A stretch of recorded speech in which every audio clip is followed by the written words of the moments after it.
I want to, first of all, thank the Freeman House for having us here and for allowing us to have this beautiful room to have this event. And I want to thank all of you for coming because I know the weather has been difficult and travel is somewhat challenged. So thank you all for being here. We're very excited to have this program celebrating one of the forgotten founding fathers of the nation who was born and buried here in the Bronx. And you're going to have a very, very exciting program as well. And I'm not going to say too much more than that, other than the fact that it's wonderful that in this 250th anniversary of America, that there are so many programs being presented, discussing the founding and why it is important to us, especially now in this time, for us to think about the revolution that is America and our role in it and our duty as Americans. So without further ado, I'm going to introduce Jonathan Crook, who is going to start this program off. And I think you all enjoy it.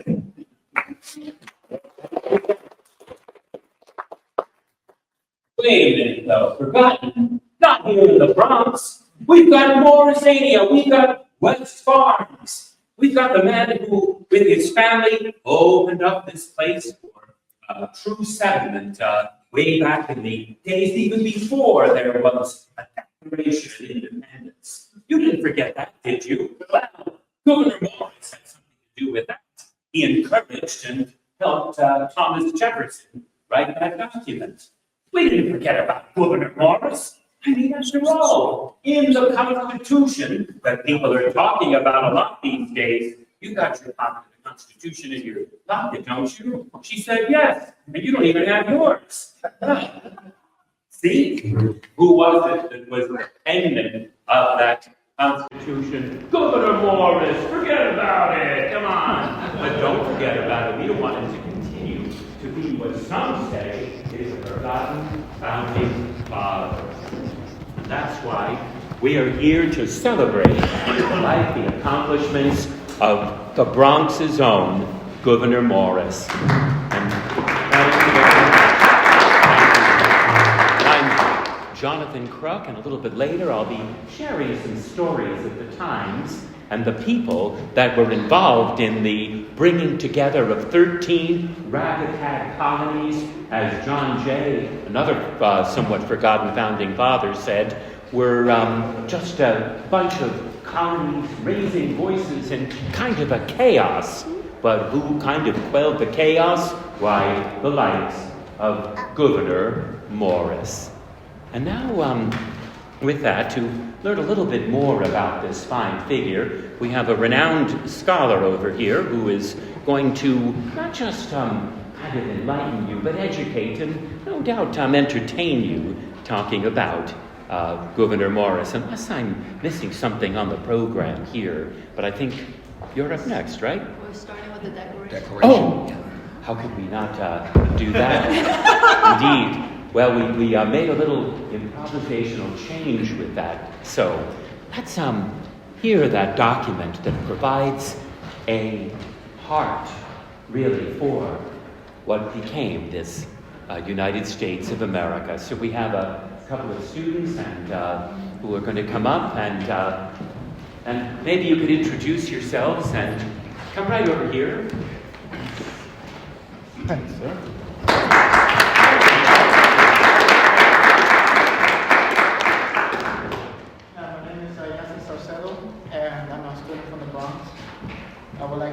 I would like to read to you the unanimous declaration of the 13th United States of America.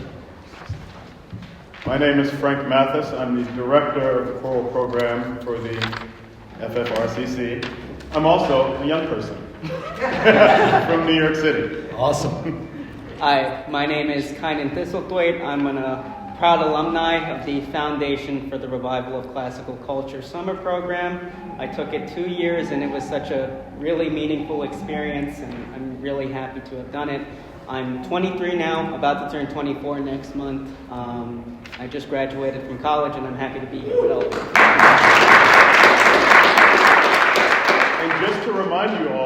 this is the age range of most of the revolutionaries. They were all older teenagers and young 20s.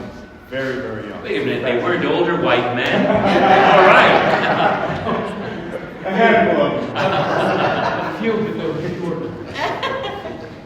The unanimous declaration of the 13 United States of America. When in the course of human events, it becomes necessary for one people to dissolve the political bands which have connected them with another and assume amongst the powers of the earth that separated equal station to which the laws of nature and of nature's God entirely. A decent respect for the opinions of mankind requires that they should declare the causes which impel them to the separation.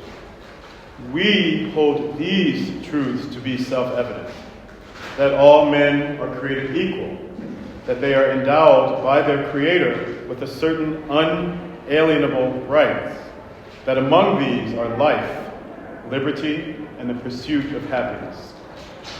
That to secure these rights, governments are instituted among men, deriving their just powers from the consent of the governed. That whenever any form of government becomes destructive of these ends, it is the right of the people to alter or abolish it and to institute a new government. Laying its foundation on such principles and organizing its power in such form as to them shall seem most likely to effect their safety and happiness. Prudence, indeed, will dictate that governments long established should not be changed for light and transient causes, and accordingly, all experience had shown that mankind are more disposed to suffer, while evils are sufferable, than to right themselves by abolishing the forms to which they are accustomed. But when a long trend of abuses, even usurpations, pursuing invariably the same object advances a design to reduce them under absolute despotism. It is their right, it is their duty to throw off such government and to provide no guards for their future security. Such has been the patient sufferance of these colonies, and such is now the necessity which constrains them to alter their former systems of government. We, the good people of these colonies, solemnly publish and declare that these united colonies are, and of right ought to be, free and independent states, that they are absolved from all allegiance to the British Crown. And for the support of this declaration, with a firm reliance on the protection of divine providence, we mutually pledge to each other our lives, our fortunes, and our sacred honor. Huzzah!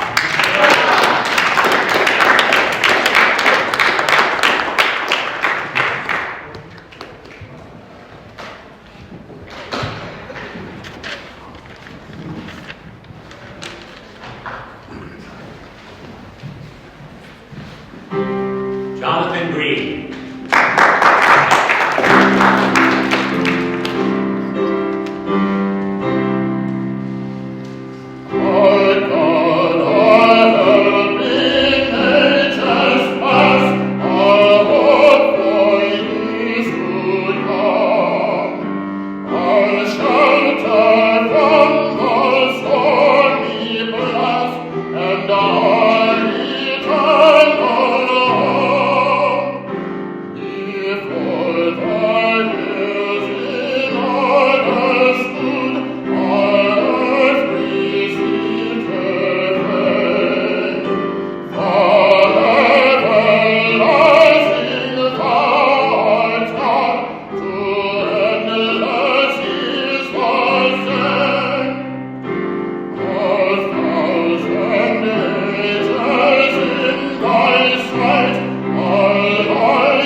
Soon as us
So, there we go.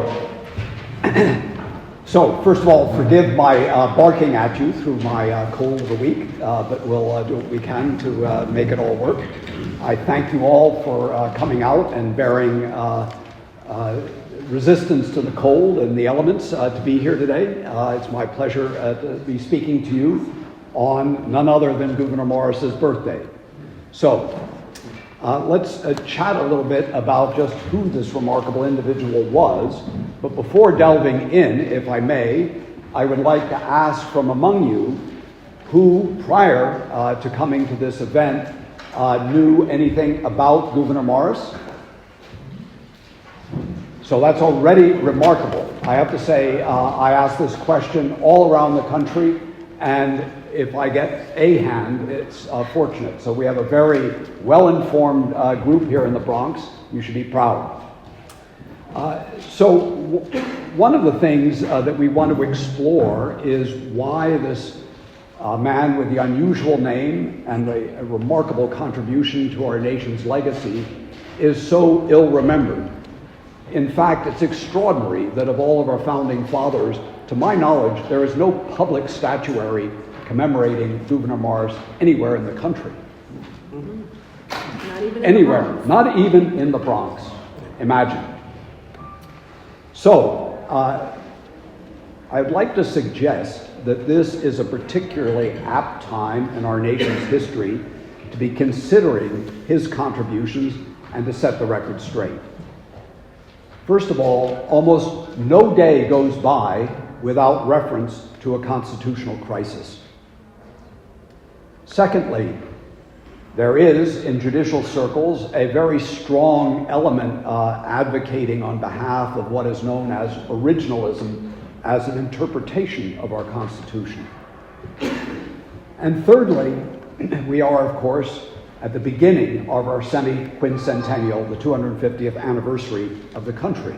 And while it doesn't specifically mark the Constitution, but rather the Declaration, I would submit that we have a decade-long opportunity to reflect on the founding of the country and the ultimate creation of the republic that we know so well.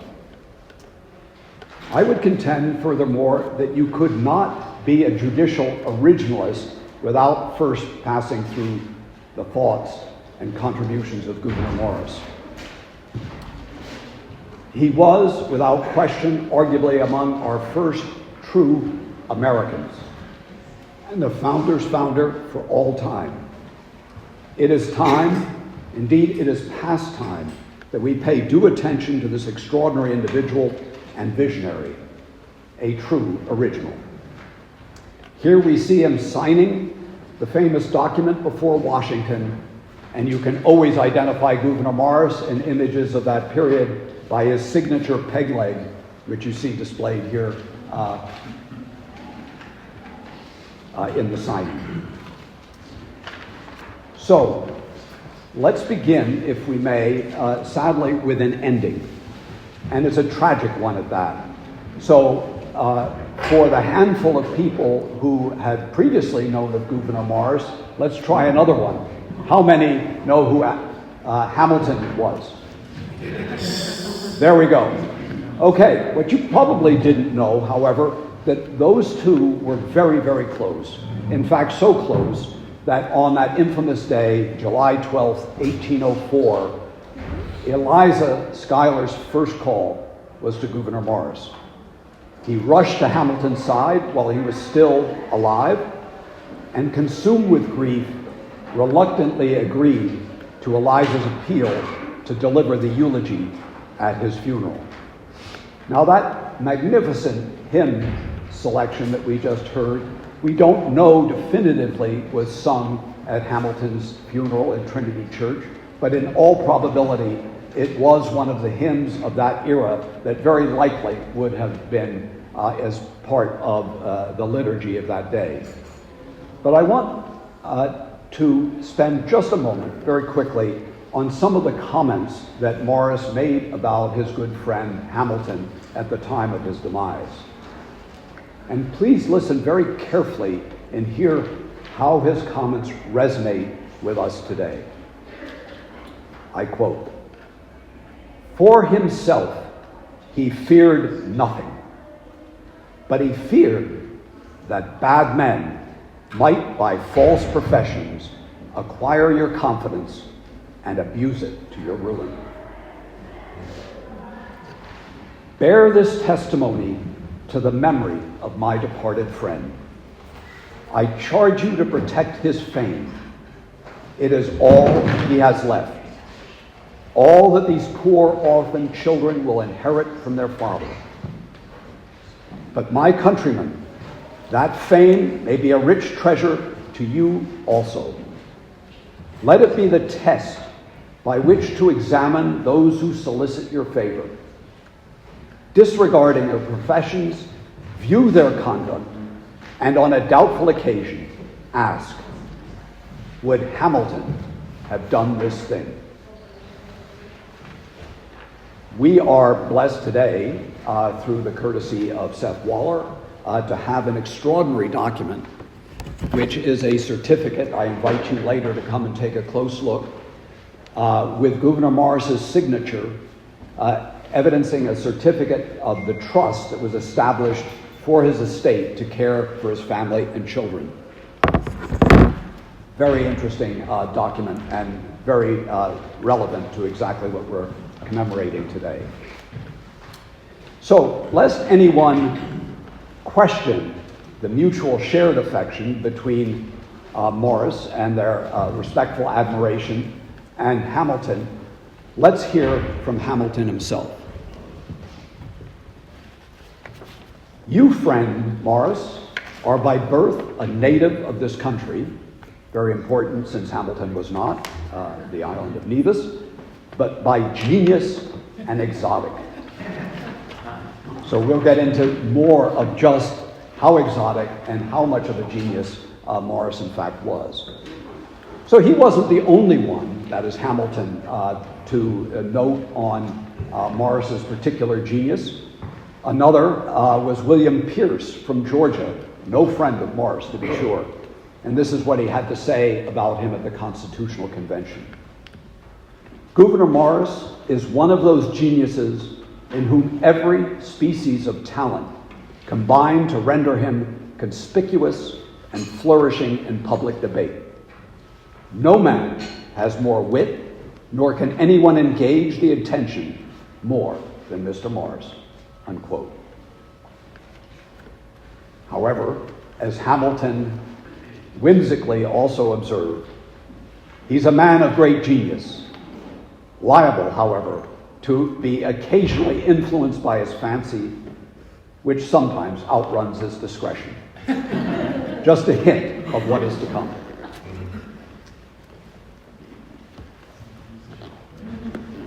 I particularly enjoy this image of the signing by Rossiter because it depicts Gouverneur Morris and Benjamin Franklin sitting side by side. You see the two. Why am I so captivated by that?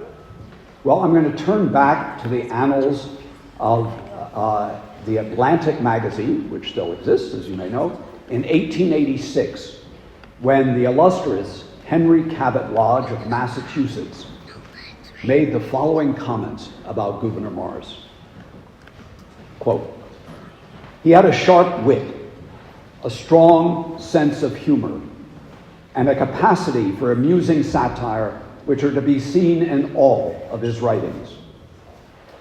If we accept Franklin, who was of an earlier generation, Gouverneur Morris holds in this respect a lonely preeminence among his friends and contemporaries. And this bit I love, I have to say. The great men of our revolutionary and constitutional period were, it must be confessed, judging from their letters and journals, somewhat ponderous. Now and then we find a moment when we can laugh at them, but Morris is the only one of them all with whom we laugh or smile in sympathy. This is enough of itself to make us hold him in remembrance, but he was far more than merely an amusing companion or a writer of clear letters, and we're going to discover just how. Among other things, it's important to recall his signature role at the Constitutional Convention. Speaking of Franklin, there's a famous dinner that was held on May 16th, just before the convention began, because of the late arrival of so many of the delegates. And at that dinner at Franklin's home, while we don't have definitive proof, it is highly likely that Gouverneur Morris, Robert Morris, Washington, and members of the Virginia delegation were present, together with James Wilson. That's very significant because it is probably those individuals present at that dinner before the convention who did more to mark the development and outcome of the Constitution than any others. We are all familiar with Franklin's comments at the end of the convention about seeing the rising sun on the chair behind Washington. And importantly, his comment, "It's a republic if you can keep it." This is what Gouverneur Morris had to say about it, and I quote, "In adopting the Republican form of government, I not only took it as a man does his wife, for better or for worse, but what few men do with their wives. I took it knowing all of its bad qualities." And in the spirit of recent protests, I'd like to hear from the governor himself. The magistrate is not the king. The people are the king. In our governments, the people are the sovereigns of the country. They have a right to judge whether their rulers act wrong or right. And they ought to possess the power of correcting abuses. Government is instituted for their happiness, not for the grandeur of a few. Amen. So who was this relatively unheralded bright light at the founding? He was a man born to privilege, no denying that. The last son of Lewis Morris and Sarah Gouverneur, his second wife, of Welsh ancestry and Cromwellian repute, and French, Huguenot, and Dutch family on his mother's side. They were very significant in the early settlement of the Bronx in the 17th century, and also New Jersey, from which Morristown derives its name. Importantly, his ancestors were there at Chepstow Castle on the border of Wales and England near Tintern Abbey, where they fought in the Cromwellian forces against the Royalists before they went to Barbados and then ultimately to the Bronx. He was, without question, a child prodigy. He graduated at the age of 16 from King's College, now Columbia University, and playfully delivered a commencement address on wit and beauty, and subsequently, later, on love itself. However, he did not inherit his wealth, but was still given great education and access, and progressed to that amiable profession of lawyering and litigation.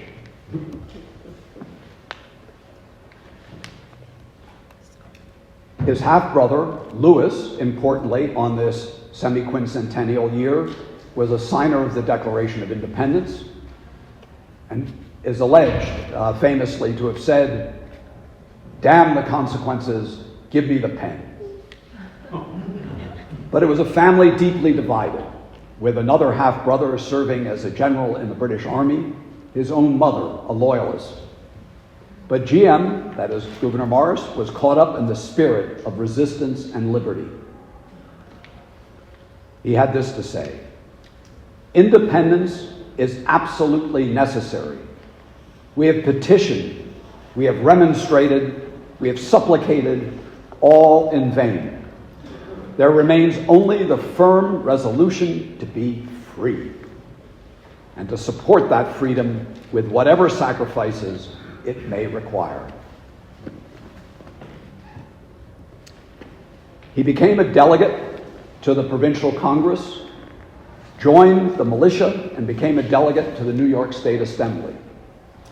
Together with John Jay, he was co-author of New York's first Constitution. all of this by the age of 25. He managed, importantly, to get religious freedom incorporated within the body of that Constitution, and it is one of the few that actually recited the entirety of the Declaration of Independence as part of it. However, he and Jay failed to get gradual emancipation accepted by their peers at that time, and it took 20 more years for New York to pass legislation along those lines. On to the Continental Congress. So, in those important years, Morris developed a very particular role.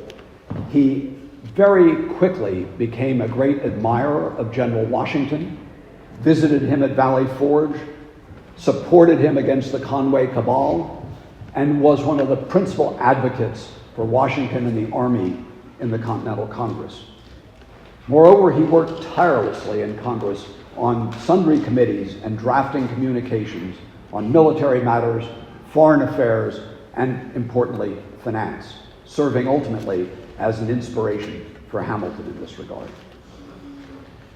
During the British occupation of Philadelphia, he served also in York, and then ultimately became a partner and friend to Robert Morris and to Washington both. It's very interesting that if you look at the Constitutional Convention, the only meaningful breaks they took were those three: Washington, Robert Morris, and Gouverneur Morris going fishing.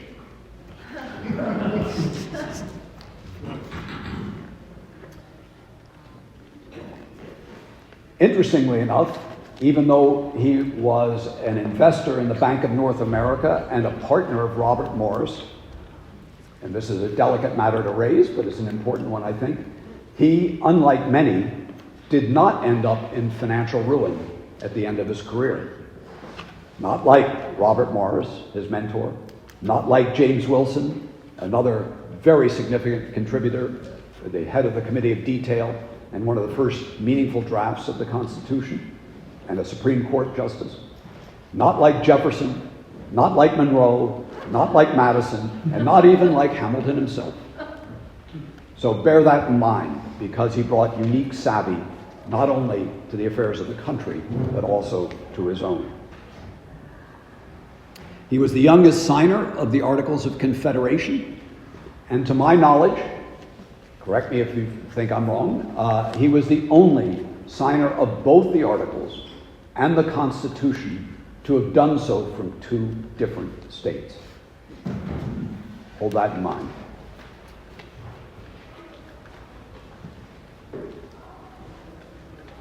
Importantly, when we think about the Articles, before we move on to the observations, they read at the outset as follows: the delegates of the United States in Congress assembled agree to certain Articles of Confederation, and importantly, perpetual union between the states of New Hampshire, Massachusetts, and so on. Bear that language in mind. First of all, the perpetual union, which is an important clause, not only for the Constitution, but ultimately at the time of our Civil War, used by Abraham Lincoln, and the fact that it's a union between the states of. We'll come back to that in a moment.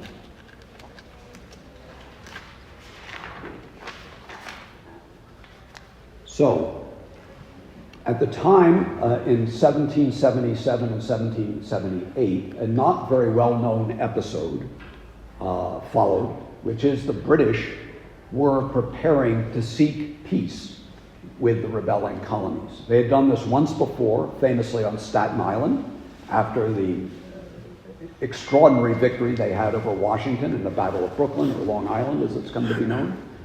And they tried again. So it's not very well covered in our textbooks, but the Carlisle Commission came over basically to grant us all of the objections and concerns that we had at the time, if only they would return to the fold of the empire. We rebuffed that, and Gouverneur Morris was commissioned to write these observations on the American Revolution. As I mentioned earlier, in so many respects, he was arguably one of the first true Americans, and indeed even signed his submissions to the newspapers as an American. In later life, he observed famously, quote, "The proudest empire in Europe is but a bauble compared to what America will be, must be, in the course of 2 centuries, perhaps even 1. Imagination shrinks from the magnitude of rational deduction." But back to his observations on the American Revolution. I think almost more than anything else, even his August 8th speech, which we'll come to in a little bit, his commentaries here as a clear visionary of the future, whose soaring words could readily join those of Emma Lazarus on the Statue of Liberty. Forgive me for reading this, but I think it is so important, given the context of our times, that I can't resist.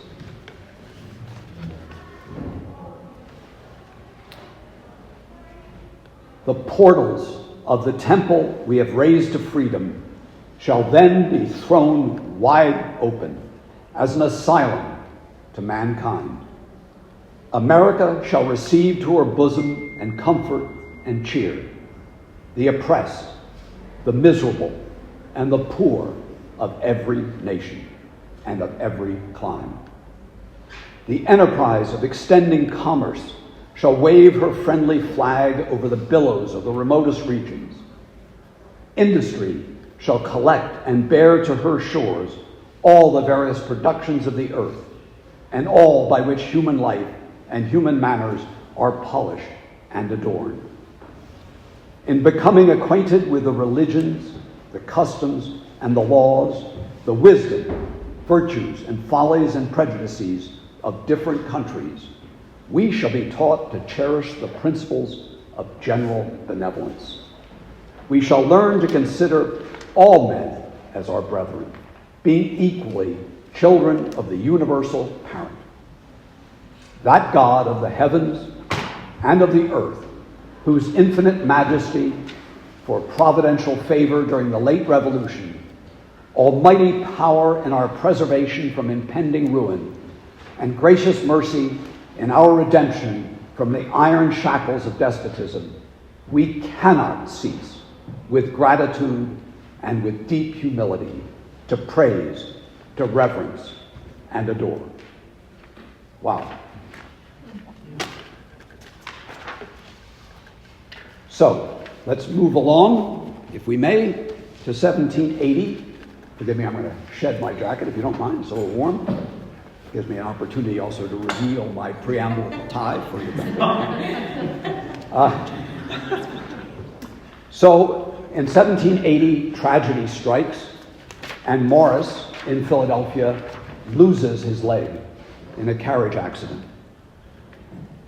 Here's Philly. Here's another image of the signing, a centennial stamp drawn from Junius Brutus Stearns in 1856. So I wanted to just speak a little bit about Washington and Morris again, as Gouverneur Morris was one of his principal advocates throughout Washington's career. He had this to say: "No constitution is the same on paper and in life. The exercise of authority depends on personal character." Important, again, especially for our times. It was not only, as I submit, one of the first Americans, but very much aware that the Constitution's democratic republic was of global significance. And I quote, "I come here as a representative of America. I flatter myself that I come here in some degree as a representative of the whole human race. For the whole human race be affected by the proceedings of this convention." Governor? This Constitution was not meant for the benefit of a few, but for the happiness of the many. It must be founded on the confidence of the people and framed so that they may understand it, respect it, and feel it to be their own act. A government resting on any other foundation will not endure.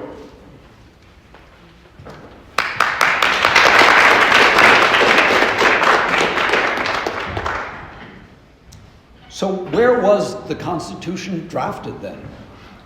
You may be aware, if you're familiar with Philly, that there's a Declaration House reconstructed famously where Jefferson penned the final drafts of the Declaration of Independence, also on a committee of 5, and somewhat to John Adams' lament subsequently that he didn't get more credit for the actual content of the Declaration. But very few people seem to think or know, where was the Constitution drafted? The presumption is it must have been at Independence Hall. Not correct. So we had a number of very important committees that did most of the heavy lifting at the Constitutional Convention. I mentioned already the Committee of Detail and James Wilson, whose contribution rivaled that of Gouverneur Morris and certainly Madison. Importantly, though, the final committee was the Committee of Style and Arrangement. In most of our historiography, this committee's work has been downplayed. I would submit to you it is among the most significant, because it was at this committee where you have extraordinary members from King to Samuel Johnson and of course to Madison and to Hamilton himself, but who among the 5 is selected to actually write the preamble and the final draft of the Constitution? It's none other than our Gouverneur Morris. And in so doing, even in what many discard as just sort of flowery rhetoric, the preamble has come to rival the Declaration of Independence as our formative national language.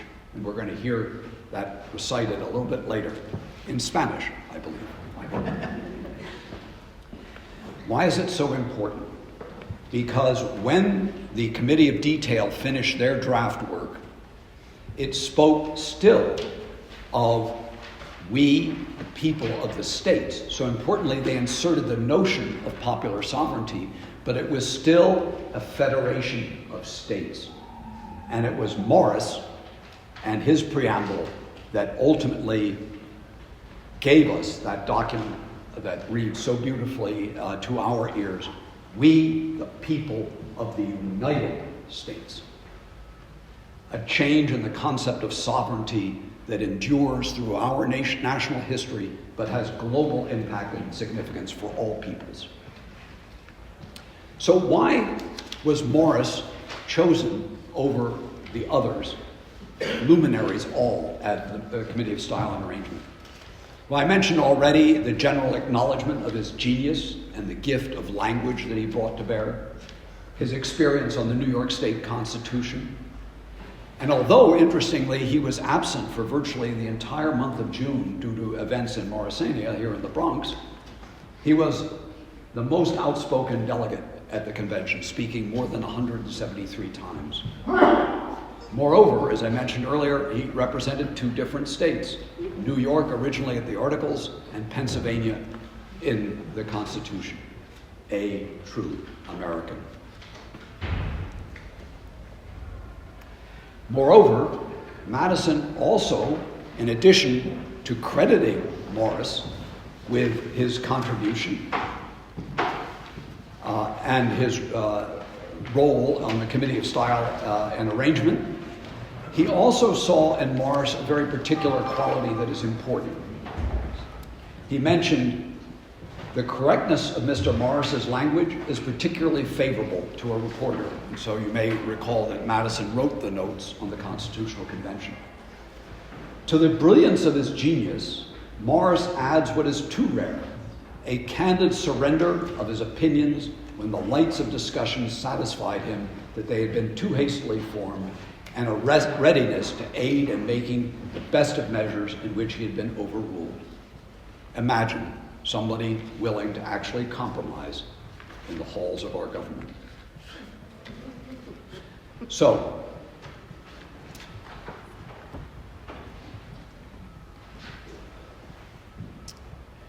we know that Gouverneur drafted the final version of the Constitution, and the question is, where did he do so? And this is where my colleague, Adam Levinson, has made an extraordinary breakthrough, what I refer to as the smoking gun of the Constitutional Convention. For in it, he actually, let me just scamper through some of these. There we go. He found in the records of the American Philosophical Society an actual receipt between Gouverneur Morris and Ms. Daly, who ran a boarding house on the corner of Market between 2nd and 3rd in Philadelphia. And this is circumstantial evidence only. Morris, when he was in Philadelphia, attended virtually every single day of the convention, but for two, the 10th and 11th of September. So I cannot definitively say that he wrote the preamble and the final draft at Miss Daly's boarding house, but the evidence would suggest that it is highly probable, and if he didn't actually write it there, he certainly had the inspiration that gave rise to the considerable contribution of the preamble and the Constitution itself. And on April 18th of this year, we have succeeded in getting the state of Pennsylvania's Historic Marker Commission to acknowledge this spot on between 2nd and 3rd on Market as Constitution House, the place where Gouverneur Morris resided during the convention, and importantly supported.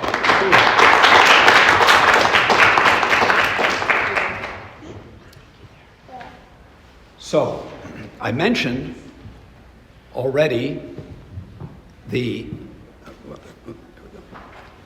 various contributions of Morris, the preamble and the final draft.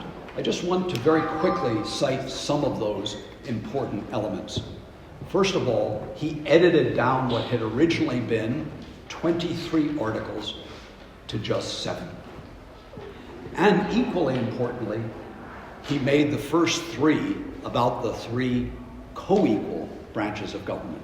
So originally, you wouldn't know it today given the state of our Congress, but originally Congress had 7 articles to itself. But he truncated it to 1 so that each branch, executive, courts, and Congress all had equal mention.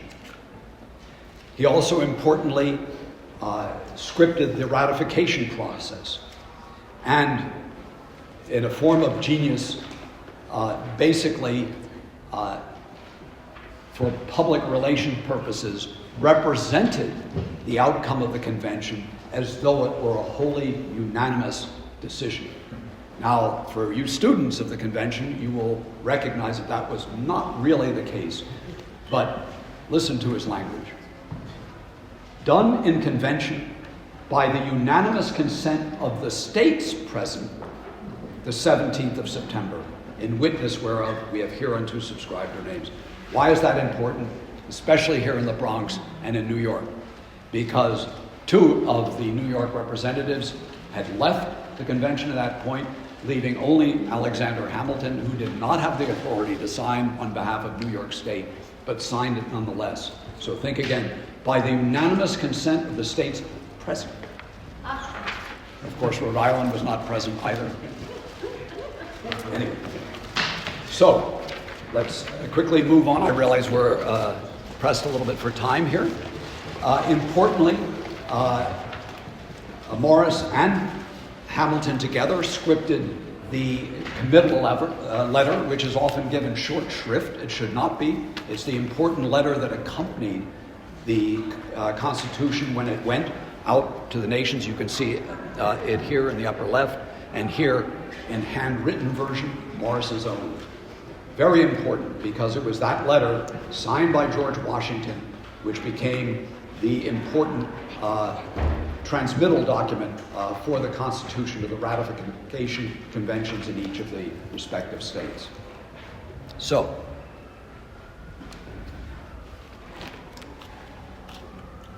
again, from a legal point of view, his other contributions And you have to remember that at the time, the idea of being a nationalist was a bad word.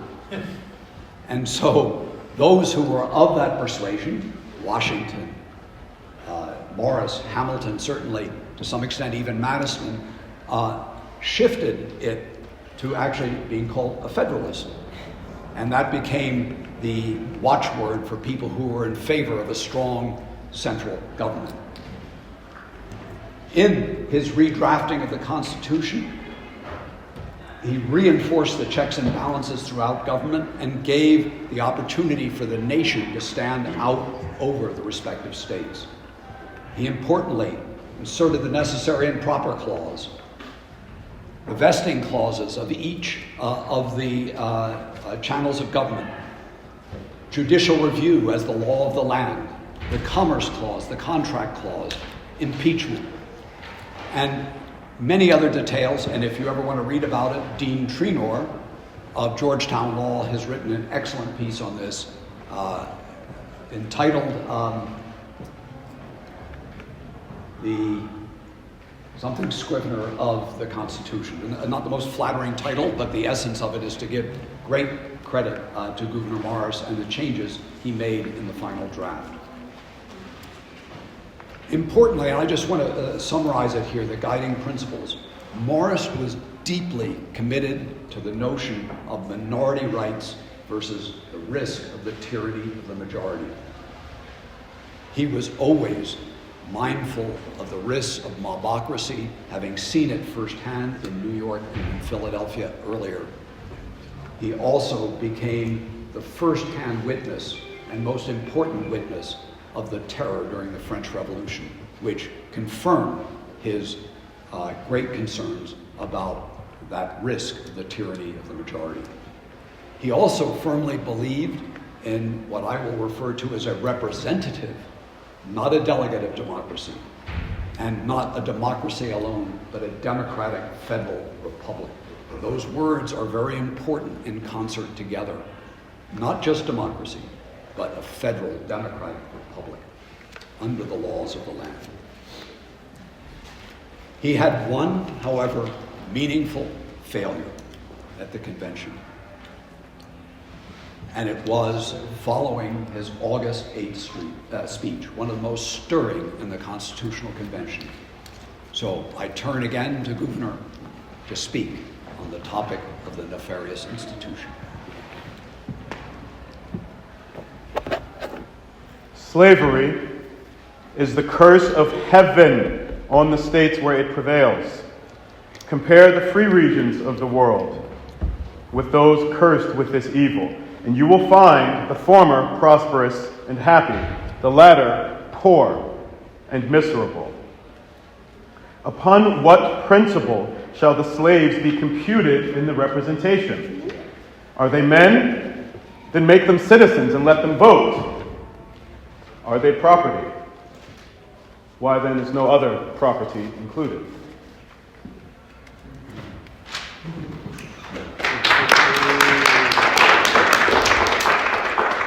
He then went on to say, just very quickly, the admission of slaves into the representation, when fairly explained, comes to this, that the inhabitants of Georgia and South Carolina, who goes to the coast of Africa, and in defiance of the most sacred laws of humanity, tears away his fellow creatures from their dearest connections and damns them to the most cruel bondage, shall have more votes in a government instituted for the protection of the rights of mankind than the citizens of Pennsylvania or New Jersey, who view with laudable horror so nefarious a practice.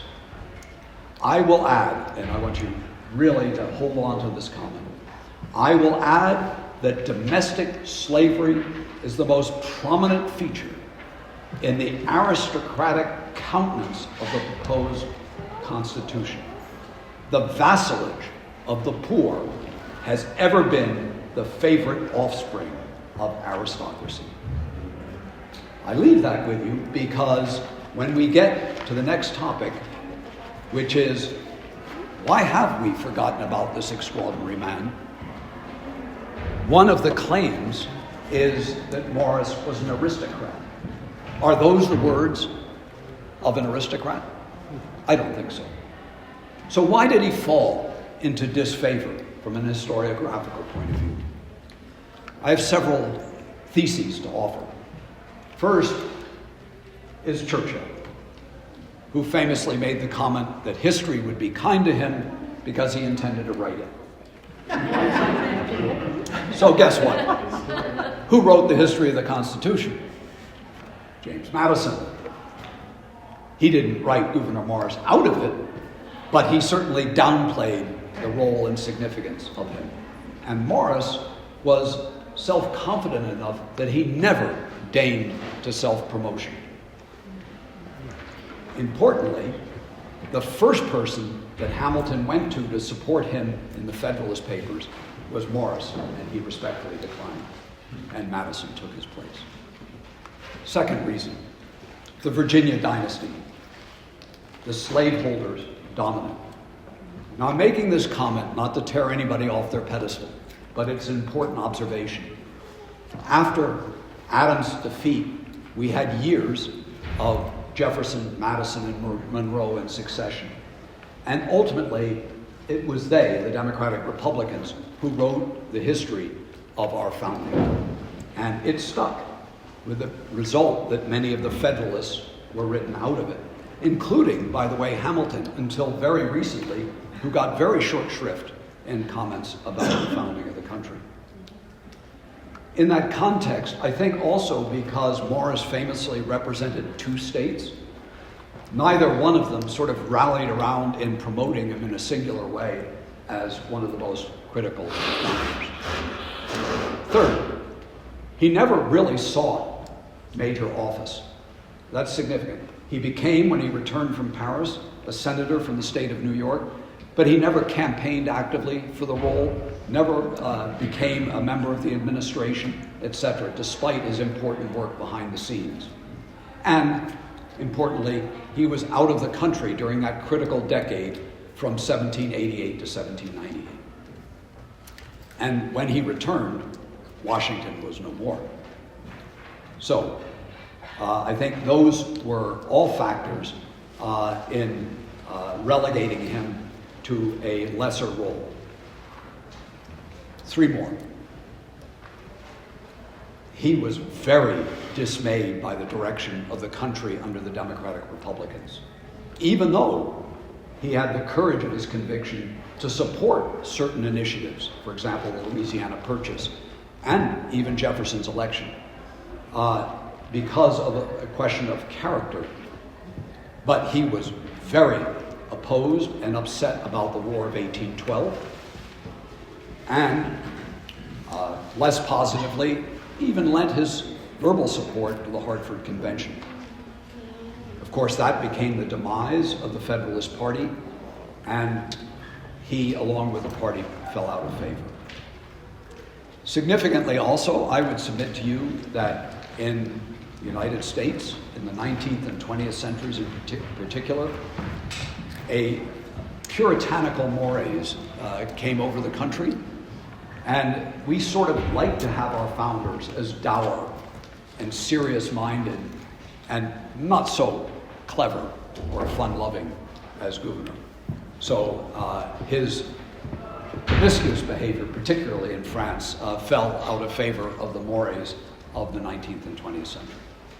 And lastly, no Lin-Manuel Miranda for Morris yet. Because if he thought Hamilton was cool, Morris trumps him several times over. Okay, I'm going to be quick here because I know I've over my time. We're working hard to remedy these omissions. There is important new historiography that has taken hold, several well-done biographies. I mentioned the work of Dean Triner. There's also a great work I commend to you. So Richard Brookhiser has written a biography in recent years about him, as have others. There's also been work bringing forward all of Morris's journals and diaries. And importantly, there's a book called The Penman of the Constitution by Dennis Rasmussen from Syracuse University that I commend to you. Very well done. However, he still no statues, still not in the founder's circle, still largely relegated to a second-tier status. So what became of him afterwards? So I say there's no public statues to Morris. It's almost not true, which is if you see the famous statue of George Washington in front of the state capitol in Virginia or in front of Anderson House, where the Society of Cincinnati has its headquarters, you will see this statue. Well, Washington is only that bit. The 90% is actually Gouverneur Morris. His body was used as the model for that particular statue. I mentioned, and I'm going to be very quick here, but it's important to just sum up here that he was minister plenipotentiary to France during its most critical period. And he witnessed firsthand the tragedy of how a democratic revolution went badly awry. And he documented it. He was arguably the eyes and ears on the ground and had extraordinary vision. He even predicted the potential rise not only of a triumvirate, but then ultimately of Napoleon. And because the Democratic Republicans, so again, Jefferson, Madison Monroe, Thomas Paine, others, were such enthusiastic supporters and believers in the French Revolution, they regarded him as a naysayer, as an aristocrat, etc. Because it's true, he tried to help Marie Antoinette escape the guillotine, but didn't succeed. He then returned to Mauritania in the late 1790s and took up his life in his beloved estate in the Bronx. And to the amazement of so many, he took a wife. In his late 50s, he married a woman some 20 years later, and I can't go into her story. It warrants a book. There actually is a book about her. It's really an amazing story. One of the great mysteries, thrillers of the 18th century, and scandals, if I might say. But he embraced her and took her in, and she graced him with a son, Gouverneur Morris Jr. He also served on the commission that created the grid system in New York, so you have him to owe for our avenues and streets. And importantly, was an extraordinary advocate for the Erie Canal, our largest and most significant infrastructure project. I mentioned his opposition to the War of 1812, and his son himself went on to become a very important person, being one of the founders of the Republican Party, and ultimately is largely responsible for the development of the South Bronx, and one might say the evisceration of the estate of Morrisania, of which there is only one remnant to this day. And it is the beautiful St. Anne's Church in the South Bronx, Mott Haven area. And this is in fact the marker, the tomb to his parents that Gouverneur Morris Jr. created in memory of his beloved mother and father.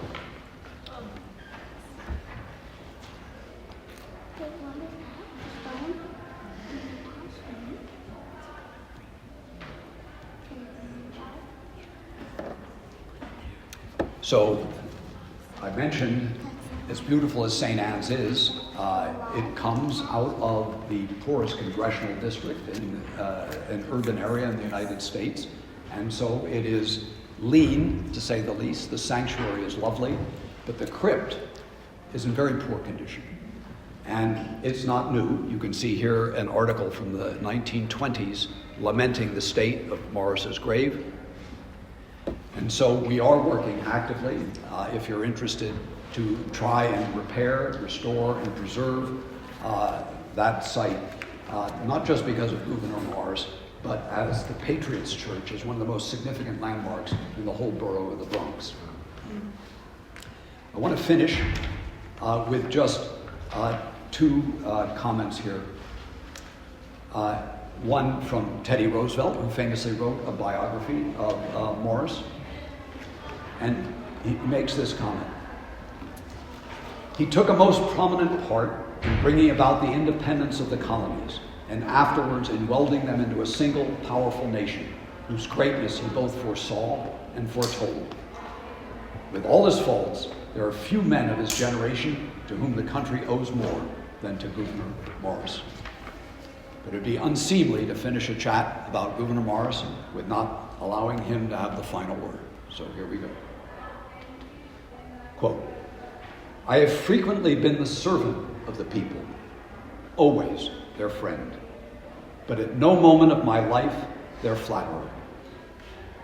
And God forbid that I ever should be." Gouverneur Morris. Thank you.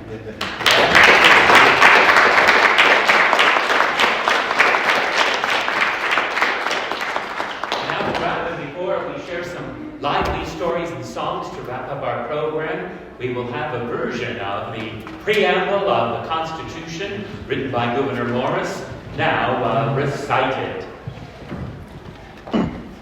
Nosotros, el pueblo de los Estados Unidos, a fin de formar una unión más perfecta, establecer justicia, afirmar tranquilidad interior, proveer la defensa común, promover el bienestar general y asegurar para todos mismos y para nuestros descendientes los beneficios de la libertad.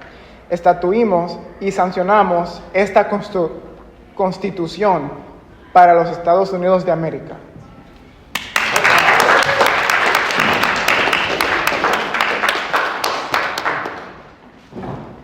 Now a little song might be kind of familiar to you.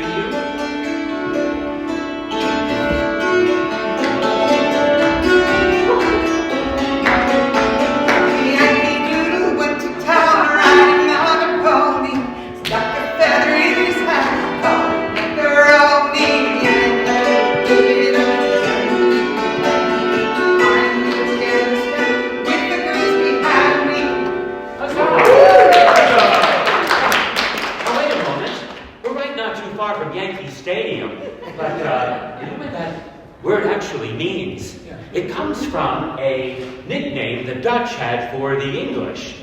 They would see the English kind of wandering around, and the English and all the colonists would eat their own special variety of cheese. And the English apparently favored a cheese that, well, to describe how it smells, would you like to smell my socks here? No thanks? So the Dutch began to call the English Jan Kees, meaning Johnny Stinky Cheese. And when English colonists went up the Hudson River to Albany to help the British regular army fight against the French back in the 1750s, a doctor named Richard Shuckburgh saw these fellows coming in to reinforce. They didn't have no fancy uniforms on.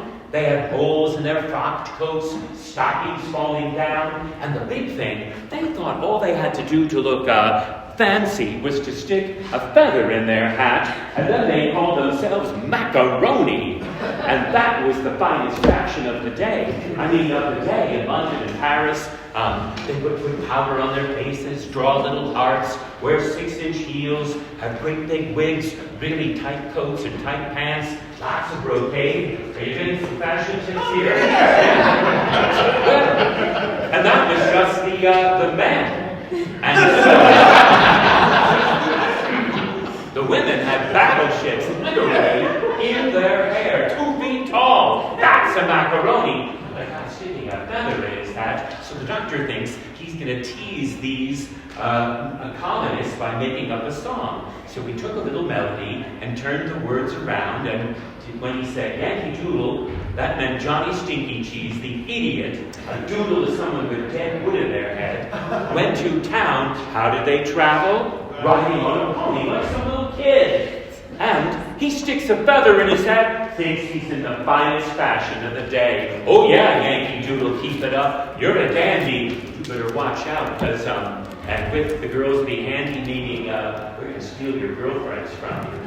So the song began to evolve. And the Americans took it, turned it around, and when the American Revolution came by, and had a verse like this. Father and I went down to camp, along with Captain Gooding. There we saw the men and boys, took us hasty pudding. Yankee Doodle, keep it up, Yankee Doodle, Yankee. Find the music and the step with the girls behind me. So, hasty pudding, it's like oatmeal. It starts liquid and it thickens as you stir it. So you're stirring the pot of liberty and people are gathering. The crowd is getting thicker. And then the British came back and they began to give warning about what was going to happen when you wanted to have mob rule, as they called it. Independence, no king. Why, they said things kind of went like, Yankee Doodle took a saw to trim the tree of liberty. He cut between the tree and down fell Yankee Doodle. So you cut yourself off from the king and country, you're gonna fall. But, well, the Americans also came back with a little verse kind of proudly showing how, no, the British came back with a verse showing, making fun of General Washington. But before we hear that, the Americans kind of sang out about Washington. There sat General Washington upon a slapping stallion, giving orders to his men. I guess there was a million. Yankee Doodle, keep it up. Yankee Doodle, Yankee. See, Washington was going to be in charge of 1 million men. But the British came back and said, and there rode General Washington upon a strapping stallion. Why, he was giving orders to his men. I guess there were 1 million, but then the Americans had a different day, and the British had an even more different day when they said, and there rode General Washington upon a snow-white charger. He looked as big as all outdoors, but thought that he was larger. Washington getting all full of himself. Well, in the end, at the Battle of Saratoga and Yorktown, the Americans took that song around, a song meant to tease and bully these commonly attired Americans. And they sang it loud and proud when the British had to surrender their weapons at the turning point of the Revolution and at the end of the Revolution. So let's all sing that song loud and proud to show how ragtag or common people could rise up for the cause of liberty. Here's Yankee Doodle. 1, 2, 4. Yankee Doodle went to town riding on a pony, stuck a feather in his hat and called him macaroni. Yankee Doodle, keep it up. Yankee Doodle, Yankee. I'm get the step and the birthday handy. At the end you can say, huzzah! I want to tell you a little bit about a teenaged girl. Not the kind who is always looking at TikTok and wondering who their latest love interest might be, and isn't trying to dress like the current macaroni. Upstate New York, in April 1777, when a knock shook a door, the Luddington kids jumped out of beds, put on tri-corner hats, and they pulled out sticks that were painted like muskets and opened up the windows to protect their father, Colonel Luddington of the Dutchess County, New York militia. A bedraggled messenger came. Canterbury's burning! Why need your men? Raise your militia! I'll ride and find him for you, Colonel Luddington. But the fellow was so bedraggled and stained with gunpowder, dirt, and blood, he just passed out. So Colonel Luddington looked upon his 2 younger daughters and said, Mary, Becky, take my old knee breeches and frock coat, put them on your sister Sybil, pull her hair back into a queue, put a little dirt on her face. She's going to be making a ride in Civ. Yay, Father, don't get yourself caught like that Paul Revere fella did 2 years ago, got his horse stolen too. And off she rode some 40 miles, the 16-year-old girl. She rounded up over 200 men. They all came to muster at her father's field. She was exhausted at the end of the day, riding 6 hours, and Luddington and his men rode on to Connecticut to drive the Redcoats out of that newly formed state. And it was said a couple weeks later, when there was another knock at the Luddington door, but there stood no bedraggled messenger, but Gouverneur Morris's friend, Alexander Hamilton, and he invited Sybil to come out to the Connecticut road. And And there, climbing down off that snow-white charger, that strapping stallion, was General George Washington, to do something that no king, let alone even a general, would do back in Europe. He went and he shook the hand of a farm girl and said, "Thank you for the service that thou hast given our new nation." And Sybil went on to become one of the first women in the state of New York to get a tavern license. She raised a son who became a U.S. congressman. But whenever you met her, she would say, you could shake the hand that shook the hand of George Washington, and proving that it wasn't just middle-aged white men doing all the revolutionary fighting, but teenage girls like Sybil Huntington. And we can say for her, huzzah! Huzzah! Now, not too far from where we're sitting, Van Cortlandt Park. And there you'll find a bunch of stacked stones marking the place where another fine fellow gave up his life for our liberty and independence. The fellow had tried to win back lands taken illegally by another Morris, not the Morris related here, but part of a wealthy family. He went to Great Britain to fight to get the rights of the Mohican people back, but nothing was happening. When he heard, however, that a revolution had broken out, Chief Daniel Nimham returned to the States and managed to get through the work of John Jay and others an appointment to become an officer in the American military. And he was sent on a dangerous mission to thwart Blount Tarleton and his henchman, a fellow by the name of Simcoe. They were dragoons who rode on horses with swords and pistols at their sides. And if they found regular militiamen, they would cut them down with those swords. Nimham, though about 60, was sent out right here in the North Bronx to stop them. He mostly had Stockbridge Indians fighting for him. But one of his non-Stockbridge saw this, didn't want no stinking native captain commanding him, so he crawled off to the British and told them what the plan was. And the British would not be trapped at Valentine and Gun Hill.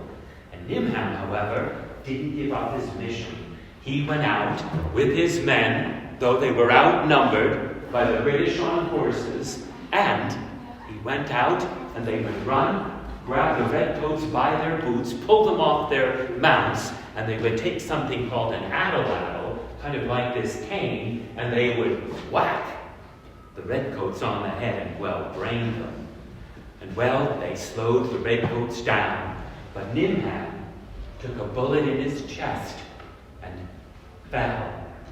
His son said, "Shall we bring you back to the northern Hudson Valley? I mean, the Hudson Highlands where you're from?" But Nimham didn't want to risk his men's lives by having his wounded body carried, so he said, "Nay, an old tree will die where it falls." And the next morning after the battle, a farmer named Tibbets found his dogs with flesh human in their jaws. So he grabbed the parts of the body out and had a bunch of stones mark the now grave sites of Nimham and over 30 of his men who fell in the Bronx. And they did manage to slow down the British forces and help to bring about the liberty, the independence we enjoy today. So you see, once again, men played a part in bringing about the uniting of these states. Daniel Nimham, buried here in the Bronx.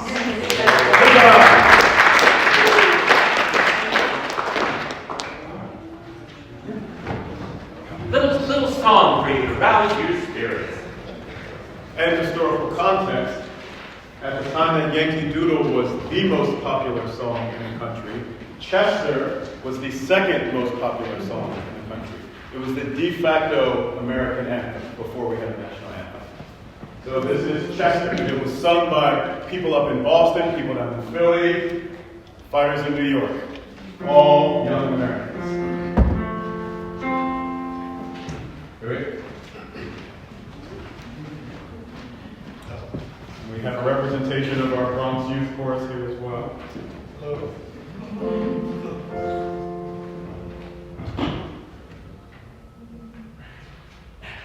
Let tyrants shake their iron rods, and safely carry their gallant chains. We feel them not, we trust in God, New England's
So we have a representation of Bard, BAE, and you're from Envision. BAE. So we have two students from, there's one campus where there are 3 high schools, and we have a larger campus between those 3 high schools. This is a representation of those 3 high schools.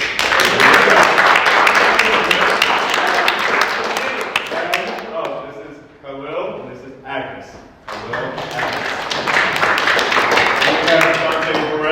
Our student choreographer, and the great Jonathan Green.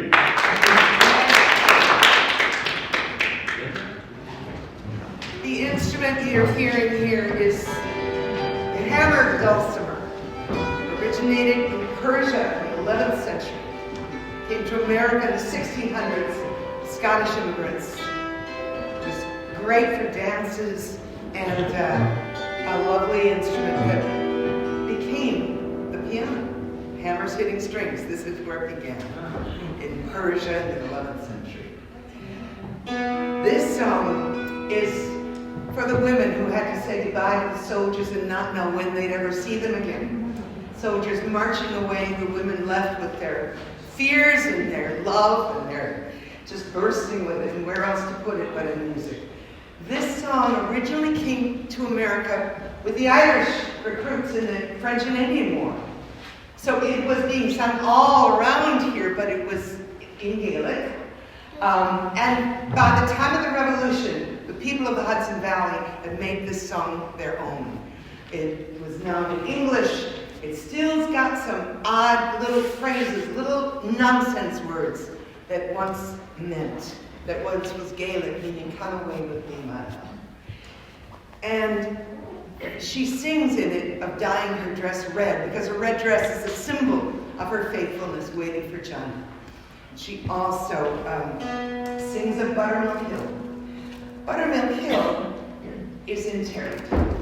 That's how local this song got, from Ireland to right here. So it is one of my favorites. Here I sit on Buttermilk Hill. You can blame me, cry my fiddle. Every tear would turn a nil. Johnny's gone for a soldier. Shoo, shoo, shoo, shoo-la-rack-shack, shoo-la-bar-boo.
song, I just need you to stand up. You don't have to say anything, but it'll be slightly embarrassing, but great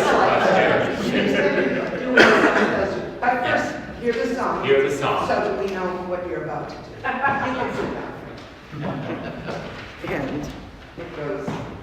Soldiers were, as we said, marching away.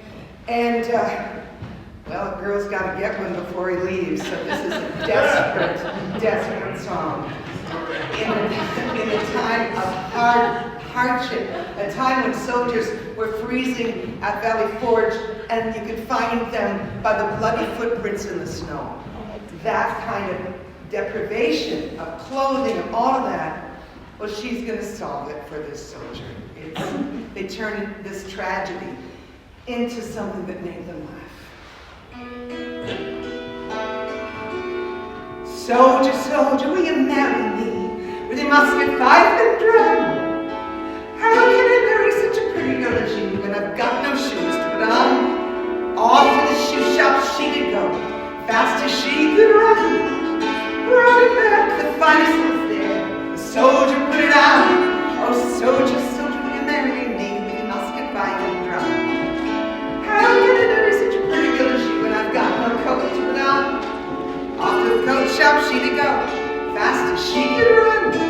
Running back, the finest was there. The soldier put it on.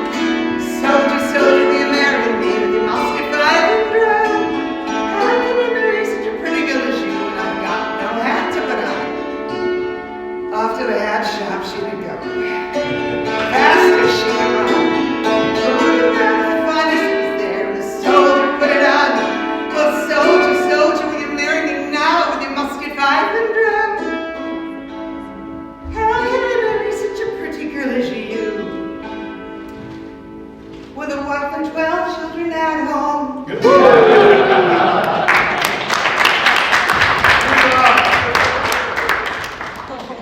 So, you're going to take your shoes off. That's the only thing you should do. And you're going to put this on your head. And we'll just... Would you tie this one? Sure. And she's going to just do the outfitter. And should we have a shopkeeper? Do you want to help sell some things? You just have to sit in this chair. And he's going to help you. Yeah, just money. Yeah. Yeah, that's great. So he's going to hand it to you, and you're going to sell it to them. Okay. So we start with the shoes. Bring your shoes to be sold to you. Okay. We're going to start. This is the first thing. Hold that for a minute. Hold that. And then when but you're going to go here. Yeah. And you're the desperate one, right?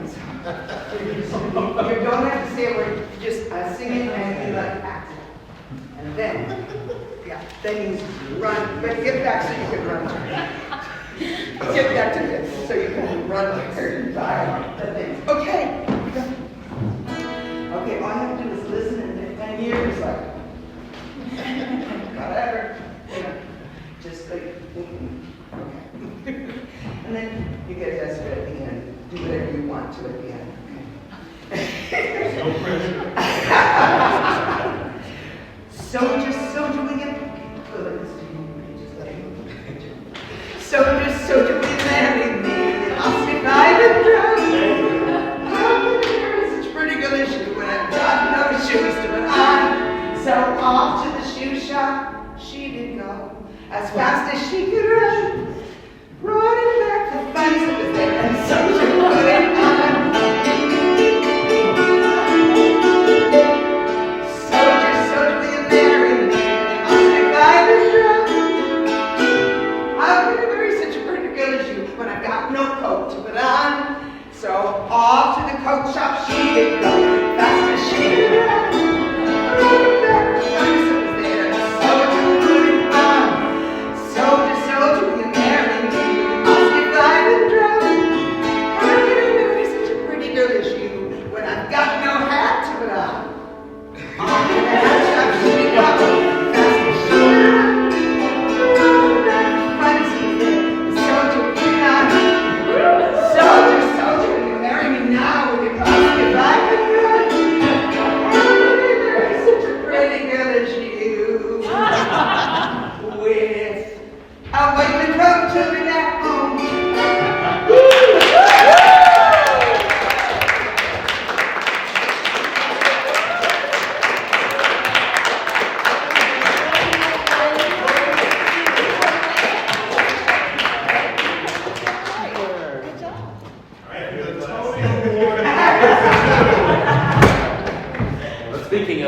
award-winning performances, we have now back again Mr. Jonathan Green. We're going to open up the windows now, let everyone here in the Bronx. So the song I will be performing now is a spiritual, "Oh, Wasn't It a Wide River?" One of the significances for this occasion is that Gouverneur Morris was proponent for abolition of freeing slaves and the enslaved Africans and Americans. And one of the things that happened during the times was that the slave masters would have their enslaved people go to church because they thought it made them more docile. And they learned the stories in the Bible, and they thought if God would take care of the least in the Bible, they could take care of us. And so one of the things that they realized was that crossing the River Jordan gave you freedom. And for the enslaved Africans in America, the Jordan River could be the Mississippi River to the west, the Ohio River to the north, and even the Rio Grande in the south. So this is an arrangement by J. Rosamond Johnson, who wrote the music to his brother's text of "Lift Every Voice and Sing." So this is "Oh, Wasn't That a Wide River?" Oh, wasn't that a wide river, that river of Jordan, Lord? Wide river, there's will be enough for me. Oh, wasn't that a wide river, that river of Jordan, Lord? Wide river, there's will be enough for me. The river of Jordan is so wide, one more river to cross. I don't know how to get on the other side, one more river to cross. I have some friends before me gone, one more river to cross. On the grace of God I'll follow on, one more river to cross. Oh, wasn't that a wide river, that river of Jordan, Lord? Wide river, there's one more river to cross. Shout, shout, sings about one more river to cross. Shut the door and keep him out, one more river to cross. Oh, Satan ain't nothing but a snake in the grass, one more river to cross. On the grace of God, he'll hold you fast, one more river to cross. Oh, wasn't that a wide river, that river of Jordan, Lord? Wide river, there's one more river to cross. Oh, wasn't that a wide river, that river of Jordan, Lord?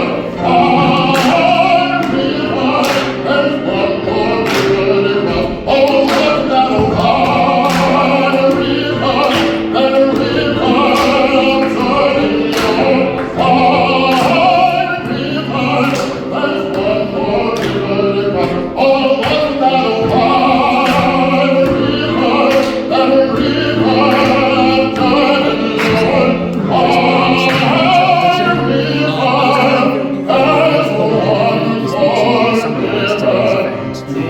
Wide river, there's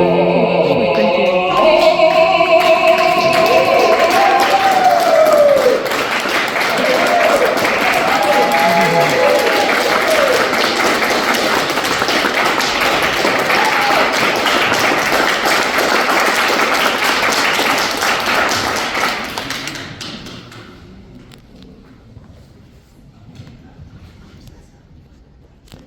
Well, my friends, we've reached a little finale here for our program. I'm honored, I'm sure you all are all stirred up and roused up to celebrate Gouverneur Morris and his accomplishments, and the accomplishments that we all enjoy today and living in the United States. Remember, it was to make a process a more perfect union, and that we can continue to work on. So we've got a little song to send us off here, and we hope you'll all join in. Frank?